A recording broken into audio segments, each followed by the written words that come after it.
A man wrestled with God until dawn, Jacob's night of struggle. The night was too quiet. Jacob couldn't sleep. The camp behind him had finally gone still, wives, children, servants, all resting after a long and anxious journey. But Jacob remained alone, sitting in the darkness beside the river. Because tomorrow, he would face his past. And his past had a name: Esau. Years earlier, Jacob had stolen what was never rightfully his to take, the blessing meant for his brother. He had deceived his own father, betrayed his own blood, and then fled for his life. Now, after decades, Esau was coming to meet him. With 400 men. Jacob's chest tightened at the thought. Was Esau coming to forgive, or to destroy?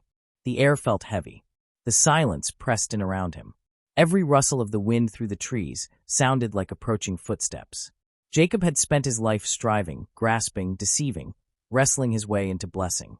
But tonight, there was no scheme left. No plan strong enough. No escape route. Only fear. And God. Jacob stood slowly and walked farther away from the camp, crossing to the other side of the river. He needed to be alone. Needed to think. Needed to pray. The stars stretched across the sky like silent witnesses. And then, without warning, a man appeared. Before Jacob could speak, the man lunged at him. They collided with force, crashing into the ground. Dust flew into the night air as the two struggled, locked together in a fierce and silent battle. No words. Only effort. Only struggle. Jacob fought with everything he had. Muscles strained. Breath came in gasps. Hands grasped for control as they rolled across the dirt. Who was this man? A thief? An enemy? A spirit? Jacob didn't know, but he refused to let go. The struggle continued. Minutes passed. Then hours. The night wore on as neither man gained the upper hand. The stars slowly shifted across the sky while Jacob clung to his opponent with desperate strength. This was more than a fight. It was everything Jacob had been his entire life.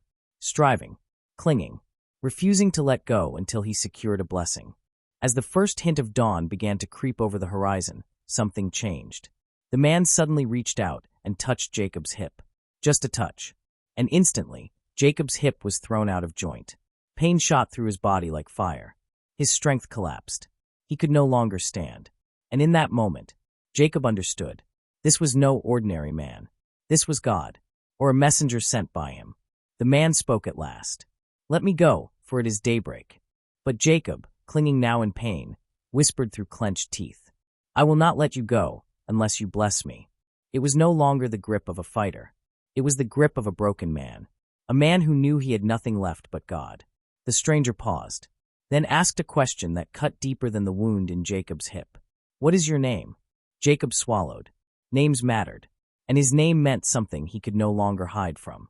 "Jacob," he said. "Deceiver. Supplanter." The man replied, "Your name will no longer be Jacob, but Israel, because you have struggled with God and with men and have overcome." In that moment, everything changed. Jacob, the man who had spent his life taking, was given something he could never earn. A new name, a new identity, a new future. The man blessed him there. And then, he was gone. The sun rose over the horizon, casting golden light across the land. Jacob, now Israel, stood slowly. Or tried to. His hip still ached. He limped with every step. But something inside him had been made whole. He looked back at the place where it happened. "I saw God face to face," he whispered, "and yet my life was spared." Then he turned toward the future. Toward Esau. Toward whatever awaited him. He would walk into it wounded, but changed. And sometimes, that is exactly how God prepares a man. Commentary note. Jacob's struggle reveals a profound spiritual truth. Transformation often comes through surrender. For most of his life, Jacob relied on manipulation and self-effort. But in this moment, he clings to God in weakness rather than strength. His declaration, "I will not let you go unless you bless me," reflects persistent faith. The injury to his hip symbolizes that encounters with God may leave us humbled, yet forever changed.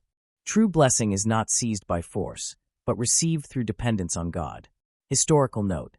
This event is recorded in Genesis 32 verses 22 to 32. Jacob's encounter occurs near the Jabbok River, as he prepares to meet his brother Esau after many years of separation. The renaming of Jacob to Israel is a foundational moment in biblical history, as his descendants become the nation of Israel. The passage describes a mysterious figure, often interpreted by theologians as a divine being or a theophany, a visible manifestation of God. The tradition of not eating the tendon of the hip, mentioned at the end of the passage, became a lasting cultural practice among the Israelites.